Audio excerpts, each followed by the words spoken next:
राजा विक्रमादित्य ने अब तक अनगिनत दैत्यों को हराया था, लेकिन इस बार उनका सामना होने वाला था एक ऐसे राक्षस से जिसे न कोई देवता हरा सकता था, न ही कोई योद्धा।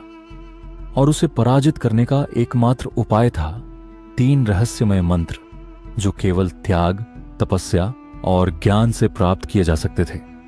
और क्या विक्रमादित्य इस असंभव परीक्षा में सफल हो पाएंगे? जानने के लिए देखिए पूरी कहानी। राजा विक्रमादित्य और दैत्य दंभिकासुर की 9 गुत्थियां मालवा नगरी के प्रतापी सम्राट राजा विक्रमादित्य अपनी न्यायप्रियता, पराक्रम और नीति ज्ञान के लिए पूरे आर्यावर्त में विख्यात थे। वे न केवल एक महान योद्धा थे, बल्कि दानशील, विद्वान और प्रजा के कल्याण में सदैव तत्पर रहते थे। उनकी सभा में बड़े बड़े ऋषिमुनि, विद्वान और वीर उपस्थित रहते थे। उनके राज्य में सुख, समृद्धि और न्याय का शासन था। दैत्य दंभिकासुर का आतंक राज्य के एक छोर पर विंध्य पर्वत की गुफाओं में दैत्य दंभिकासुर का बसेरा था। वह एक अत्यंत बलशाली और मायावी असुर था, जिसके पास अनेक प्रकार की सिद्धियां थीं। उसके पास एक अद्भुत शक्ति थी। वह लोगों के मन की बातें पढ़ सकता था और उनके विचारों को उलझाकर उन्हें भ्रमित कर सकता था।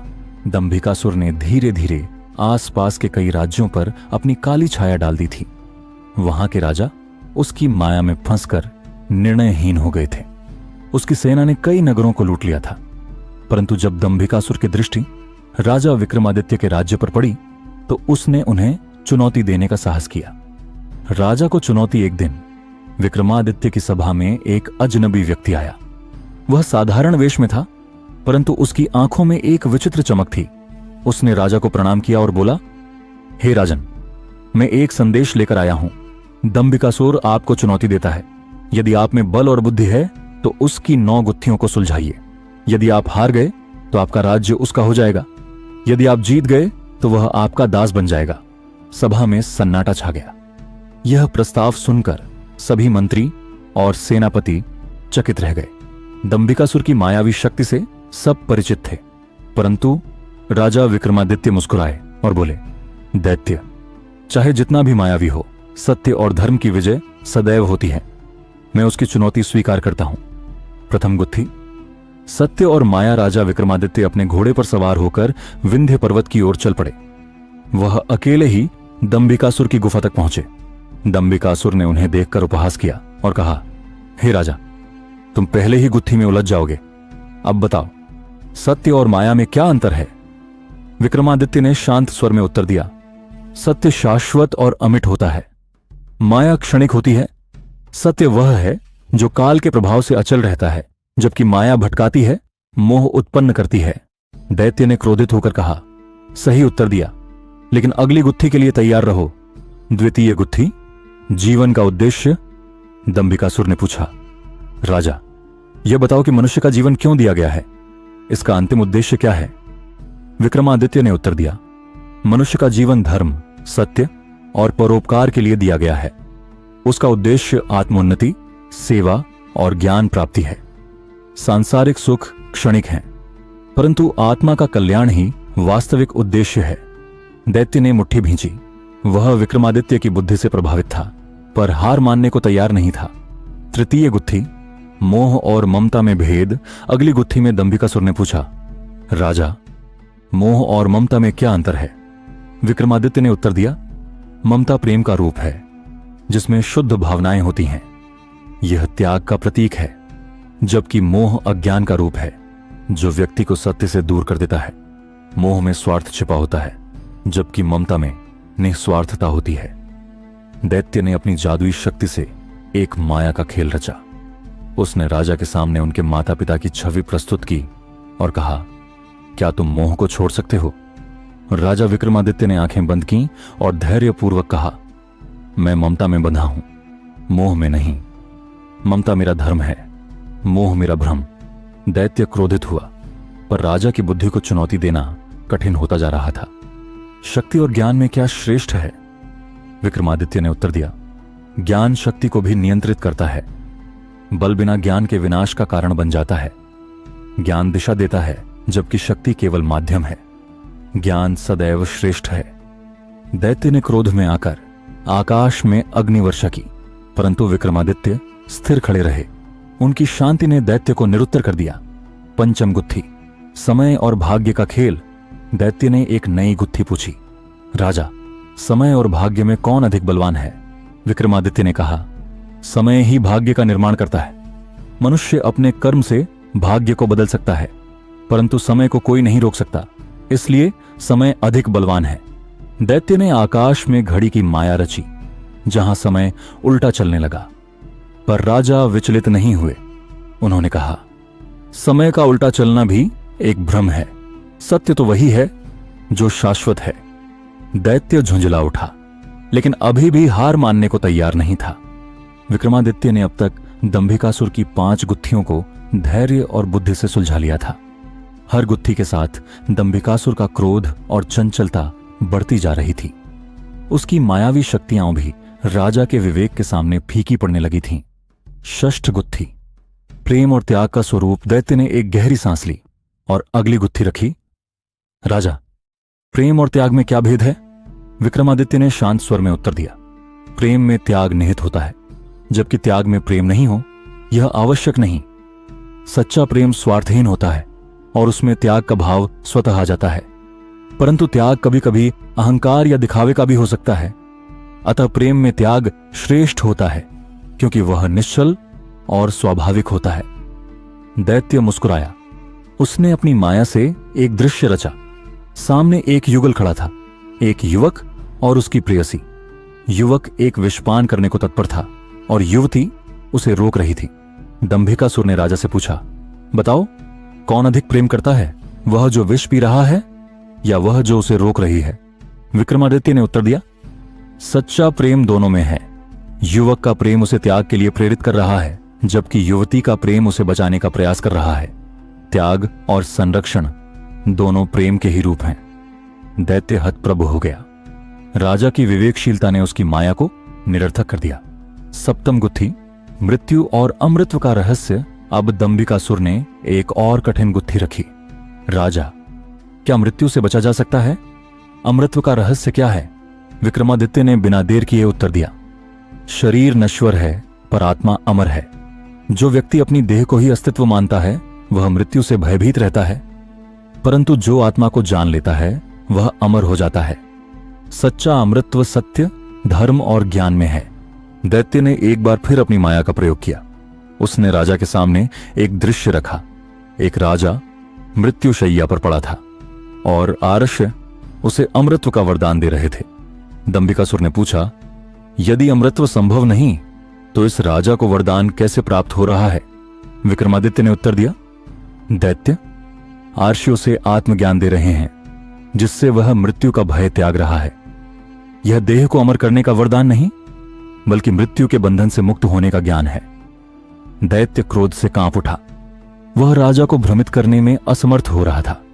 अष्टम गुत्थी, न्याय और दया का संतुलन। अब दंभिकासुर ने अष्टम गुत्थी रखी। राजा, न्याय और दया में क्या अंतर है? क्या एक न्यायप्रिय व्यक्ति दयालु नहीं हो सकता? विक्रमादित्य ने कहा, न्याय और दया एक दूसरे के पूरक हैं, विरोधी नहीं। सच्चा न्याय वह है जिसमें दया का भाव हो, परंतु केवल दया करके अन्याय को सहन करना धर्म नहीं है। न्याय में कठोरता आवश्यक है, परंतु उसमें क्रूरता नहीं होनी चाहिए। दया में कोमलता आवश्यक है, परंतु उसमें दुर्बलता नहीं होनी चाहिए। दैत्य ने एक और माया जाल रचा। उसने 2 दरवाजे दिखाए। एक दरवाजा न्याय का प्रतीक था, जिसके भीतर अपराधी को दंड दिया जा रहा था। दूसरा दरवाजा दया का प्रतीक था, जहां अपराधी को क्षमा कर दिया जा रहा था। दैत्य ने पूछा, राजा, किस दरवाजे से जाओगे? विक्रमादित्य ने कहा, मैं उस दरवाजे से जाऊंगा जहां दंड भी उचित होगा और क्षमा भी। अपराधी को उसके कर्म के अनुसार दंड देना ही न्याय है, परंतु यदि वह सच्चे हृदय से पश्चाताप करे तो उसे क्षमा करना ही दया है। दैत्य ने क्रोधित होकर मायाजाल को तोड़ दिया। अब वह हार के करीब था। नवम गुत्थी, भक्ति और ज्ञान में श्रेष्ठ कौन? अब दंभिकासुर ने अंतिम और सबसे कठिन गुत्थी पूछी। राजा, भक्ति और ज्ञान में कौन श्रेष्ठ है? विक्रमादित्य ने मुस्कुराते हुए कहा, भक्ति और ज्ञान दोनों ही ईश्वर तक पहुंचने के मार्ग हैं। ज्ञान सत्य का बोध कराता है, जबकि भक्ति परमात्मा में पूर्ण समर्पण कराती है। दोनों ही पथ श्रेष्ठ हैं, परंतु निष्काम भक्ति में ज्ञान का भी समावेश होता है। सच्ची भक्ति में ज्ञान का प्रकाश अवश्य होता है। दैत्य ने अपनी माया से एक विशाल अग्नि का गोला रचा। उसने राजा को धमकाया, यदि तुमने गलत उत्तर दिया तो इस अग्नि में भस्म हो जाओगे। राजा ने निर्भीक होकर कहा, दैत्य, तुम माया से सत्य को नहीं मिटा सकते। ज्ञान और भक्ति एक दूसरे के पूरक हैं। यह अग्नि मुझे नहीं, तुम्हारे अहंकार को भस्म कर देगी। दैत्य राजा की निर्भीकता और सत्य पर विश्वास को देखकर भयभीत हो गया। उसकी सारी मायावी शक्तियां निष्फल हो गईं। दैत्य का पराजय और पश्चाताप नवगुत्थियों के हल हो जाने के बाद दंभिकासुर राजा विक्रमादित्य के चरणों में गिर पड़ा। उसका अहंकार चूर चूर हो गया था। उसने कहा, हे राजन, तुमने मेरी सारी गुत्थियों का हल निकाल दिया। अब मेरी मायावी शक्ति निष्फल हो गई है, मुझे क्षमा करो। राजा ने उसे उठाया और कहा, दैत्य, तुम्हारा अहंकार ही तुम्हारा शत्रु था। अब तुम सत्य और धर्म के मार्ग पर चलो। दंभिकासुर ने विक्रमादित्य को प्रणाम किया और संकल्प लिया कि वह अब जीवन भर तपस्या करके अपना प्रायश्चित करेगा। उपसंहार राजा विक्रमादित्य अपनी विजय के साथ अपने राज्य लौटे। प्रजा ने उनका भव्य स्वागत किया। उनकी नीति, धर्मपरायणता और विवेकशीलता ने एक महादैत्य को भी पराजित कर दिया था। दैत्य दंभिकासुर अपनी तपस्या में लीन हो गया और विक्रमादित्य अपने राज्य में न्याय, सत्य और धर्म का प्रकाश फैलाते रहे। राजा विक्रमादित्य ने दंभिकासुर की 9 गुत्थियों को सुलझाकर उसकी मायावी शक्ति को पराजित कर दिया था। दंभिकासुर ने पश्चाताप करते हुए राजा से क्षमा मांगी और तपस्या करने का संकल्प लिया। राजा ने उसे क्षमा कर दिया और अपने राज्य लौट गए। परंतु यह कहानी यहीं समाप्त नहीं हुई, क्योंकि दंभिकासुर की हार के बाद भी उसकी मायावी शक्तियां पूरी तरह नष्ट नहीं हुई थीं। दैत्य की माया का अवशेष कुछ माह बाद मालवा नगरी में अजीब घटनाएं घटने लगीं। लोगों को रात में विचित्र स्वप्न आने लगे, जिनमें वे भयभीत होकर दंभिकासुर का नाम चिल्लाते थे। फसलें अचानक मुरझा जातीं और पानी में विष की गंध आने लगती। राज्य में कई स्थानों पर अजीब छायाएं दिखने लगीं। विक्रमादित्य को एहसास हुआ कि दंभिकासुर की माया पूरी तरह समाप्त नहीं हुई थी। उसकी शक्तियों का एक अंश अभी भी पृथ्वी पर विचरण कर रहा था। राजा ने अपने ऋषियों और मंत्रियों से सलाह ली। आशी वशिष्ठ ने कहा, राजन, दंभिकासुर की पराजय के बाद भी उसकी माया का एक अंश अमूर्त रूप में बच गया है। वह माया अब पृथ्वी पर भटक रही है। उसे नष्ट करने के लिए आपको फिर से तप और साहस की परीक्षा देनी होगी। राजा विक्रमादित्य ने बिना विलंब किए इस समस्या का समाधान करने का निश्चय किया। अंधकार की छाया राजा ने अपने सैनिकों को लेकर उस स्थान की ओर प्रस्थान किया जहां से माया के प्रभाव की सबसे अधिक सूचना मिल रही थी। यह स्थान विंध्य पर्वत के पश्चिमी छोर पर स्थित था, जहां एक विशाल गुफा थी। जैसे ही वे गुफा के पास पहुंचे, एक भयंकर तूफान उठ खड़ा हुआ। आकाश में काले बादल छा गए और भयावह गर्जना होने लगी। राजा ने अपनी तलवार निकाली और साहसपूर्वक गुफा के भीतर प्रवेश किया। गुफा में एक रहस्यमयी प्रतिमा थी, जिससे काले धुएं के बादल उठ रहे थे। वह प्रतिमा दंभिकासुर की माया का अवशेष थी। जैसे ही राजा प्रतिमा के पास पहुंचे, एक आवाज गूंजी, विक्रमादित्य, तुमने मुझे हराया था, पर मैं पूरी तरह समाप्त नहीं हुआ। मेरी माया अमर है। तुम्हें अब फिर से मेरी शक्ति का सामना करना होगा। मायावी परछाइयों का खेल प्रतिमा से काले धुएं के रूप में कई मायावी परछाइयां प्रकट हुईं। ये परछाइयां विक्रमादित्य का रूप धारण कर उनके सामने आ गईं। उनमें से प्रत्येक परछाई राजा जैसी ही वाणी बोल रही थी। वे सभी एक जैसी प्रतीत हो रही थीं।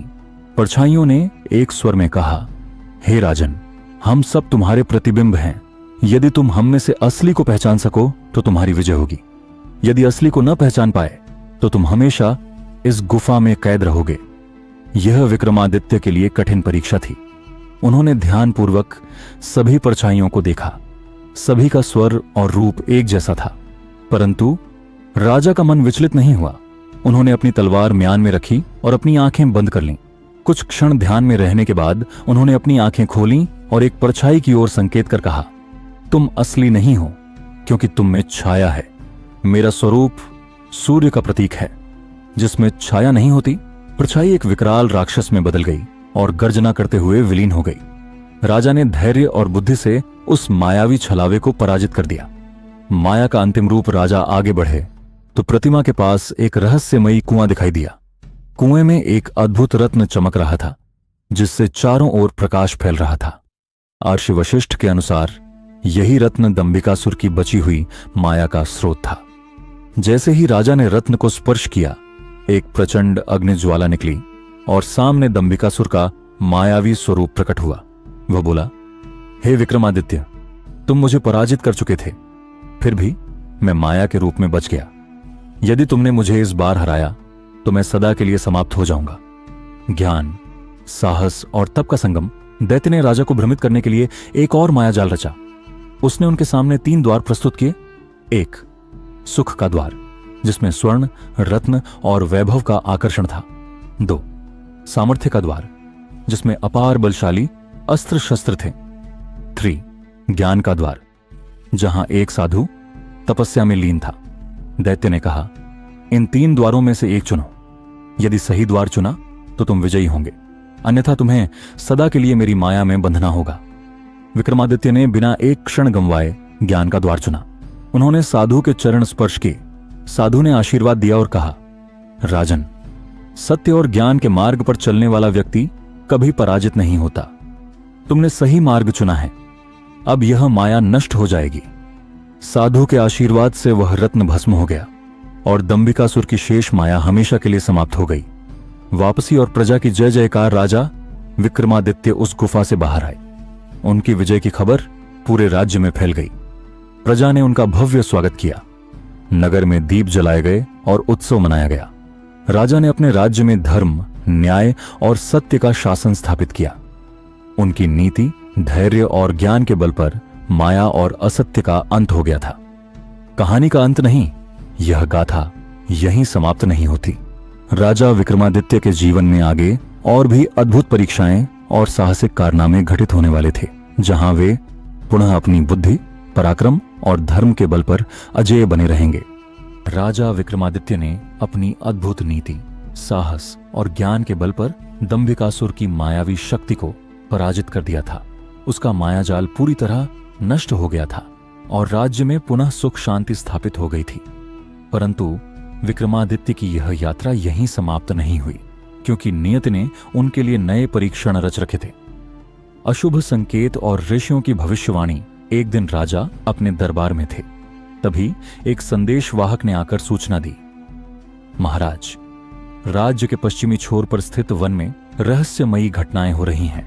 वन में प्रवेश करने वाले लोग लौट कर नहीं आ रहे। वहां से अजीब प्रकाश और काले धुएं के बादल उठते हैं। ऐसा लगता है कि कोई दुष्ट शक्ति पुनः जागृत हो रही है।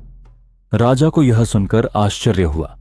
उन्होंने तुरंत अपने राज्य के विद्वान महर्षि वशिष्ठ को बुलवाया। महर्षि ने ध्यानमग्न होकर भविष्य का आभास किया। उन्होंने कहा, राजन, दंबिकासुर की माया समाप्त हो चुकी है, परंतु उसका एक और शिष्य महाकालासुर अभी जीवित है। वह गहन तपस्या कर रहा था और अब उसने अपनी माया को जागृत कर लिया है। यह दुष्ट असुर तुम्हारे राज्य में आतंक फैलाना चाहता है। यदि उसे नहीं रोका गया तो वह पूरे राज्य को नष्ट कर देगा। विक्रमादित्य ने बिना विलंब किए अपने सर्वश्रेष्ठ योद्धाओं और मंत्रियों को एकत्र किया और उस रहस्यमयी वन की ओर प्रस्थान किया। महाकालासुर का मायाजाल जैसे ही राजा और उनके सैनिक उस वन में पहुंचे, एक विचित्र शांति ने उन्हें घेर लिया। हवा स्थिर हो गई थी और सूर्य का प्रकाश भी धुंधला पड़ने लगा था। अचानक एक गहरे कुहासे से एक भयावह आकृति प्रकट हुई। वह महाकालासुर था, काला, विकराल और प्रचंड। उसके हाथ में एक विशाल गदा थी, जिससे बिजली की चमक निकल रही थी। महाकालासुर ने अट्टहास किया, विक्रमादित्य, तुमने मेरे गुरु दंबिकासुर को हराया, पर मुझसे नहीं बच पाओगे। अब मैं तुम्हारे राज्य को जलाकर राख कर दूंगा। उसके साथ ही उसने अपनी माया का प्रयोग किया और चारों ओर अंधकार छा गया। जंगल के पेड़ राक्षसी रूप में बदलने लगे। सैनिकों को काले भूत प्रेतों ने घेर लिया। राजा की सूझबूझ और साहस। राजा ने अपने सैनिकों से कहा, धैर्य मत खो, यह माया है, वास्तविकता नहीं। अपनी तलवारें संभालो और पूरे विश्वास से लड़ो। राजा स्वयं आगे बढ़े और महाकालासुर का सामना करने लगे। असुर ने अपनी गदा उठाई और राजा पर प्रहार किया। लेकिन विक्रमादित्य ने अपनी तलवार से उसका वार काट दिया। दोनों के बीच घमासान युद्ध छिड़ गया। महाकालासुर ने अपनी माया का प्रयोग करके 4 विकराल आकृतियां उत्पन्न कर दीं, जो बिल्कुल राजा जैसी प्रतीत हो रही थीं। वे राजा के सैनिकों को भ्रमित करने लगीं। 4 परछाइयां, सत्य की परीक्षा। अब राजा को समझना था कि असली महाकालासुर कौन है। सभी आकृतियां एक समान थीं। तभी राजा ने अपनी बुद्धि का प्रयोग किया। उन्होंने एक मंत्रोच्चार करते हुए अपनी तलवार को सूर्य की ओर उठाया। उनकी तलवार से दिव्य प्रकाश निकला, जिससे सारी परछाइयां क्षण भर के लिए थम गईं। राजा ने कहा, सूर्य की किरणों से केवल असत्य ही डरता है। जो असली होगा वह इससे नहीं घबराएगा। जैसे ही प्रकाश चारों आकृतियों पर पड़ा, 3 आकृतियां धुएं में बदल गईं। अब राजा को असली महाकालासुर का आभास हो गया। उन्होंने पूरी शक्ति से तलवार चलाई और महाकालासुर पर वार किया। महाकालासुर का छल, महाकालासुर घायल हो गया, लेकिन वह इतनी आसानी से हार मानने वाला नहीं था। उसने अपने रक्त की कुछ बूंदें भूमि पर गिराईं। भूमि में से एक भयंकर राक्षसी वृक्ष प्रकट हुआ, जिसकी शाखाएं नागों में बदल गईं और राजा को जकड़ने लगीं। महाकालासुर हंसते हुए बोला, विक्रमादित्य, तुम चाहे कितनी भी शक्ति लगा लो, मेरी माया से नहीं बच सकते। अब तुम इस नागपाश में फंसकर अपनी शक्ति खो बैठोगे। राजा का ध्यान और देवी की कृपा, राजा नागपाश में जकड़े हुए थे, परंतु उन्होंने धैर्य नहीं खोया। उन्होंने मन ही मन महाकाली का ध्यान किया और प्रार्थना की, हे मां, मेरे धर्म और सत्य की रक्षा करो, मुझे इस माया से मुक्त करो। तभी आकाश में एक दिव्य प्रकाश हुआ। मां काली प्रकट हुई और उनकी कृपा से राजा के शरीर में अद्भुत शक्ति का संचार हुआ। नागपाश स्वतः टूट गया। राजा ने अपनी तलवार में देवी का आशीर्वाद प्राप्त किया और पूरी शक्ति से महाकालासुर पर वार किया। तलवार के स्पर्श से महाकालासुर चीख पड़ा। उसकी माया भस्म हो गई और वह जलकर राख हो गया। विजय और राज्य में सुख शांति। महाकालासुर के नष्ट होने के साथ ही वन का अंधकार समाप्त हो गया। सूर्य का प्रकाश पुनः फैल गया। राजा ने अपने सैनिकों को आदेश दिया कि वे सभी वनवासियों को सुरक्षित बाहर निकालें। राजा के लौटने पर राज्य में उत्सव मनाया गया। प्रजा ने दीप जलाए और राजा की जय जयकार की। राजा विक्रमादित्य ने अपने दरबार में घोषणा की, धर्म, साहस और सत्य के मार्ग पर चलने वाला व्यक्ति कभी पराजित नहीं होता। असत्य चाहे जितना भी बलशाली हो, अंततः सत्य की विजय होती है। कहानी का अंत नहीं। राजा विक्रमादित्य की गाथा यहीं समाप्त नहीं होती। उनकी नीति, साहस और धर्मपरायणता के और भी अद्भुत प्रसंग आगे आने वाले हैं, जिनमें वे अन्य दुष्ट शक्तियों और दैत्यों का सामना करेंगे।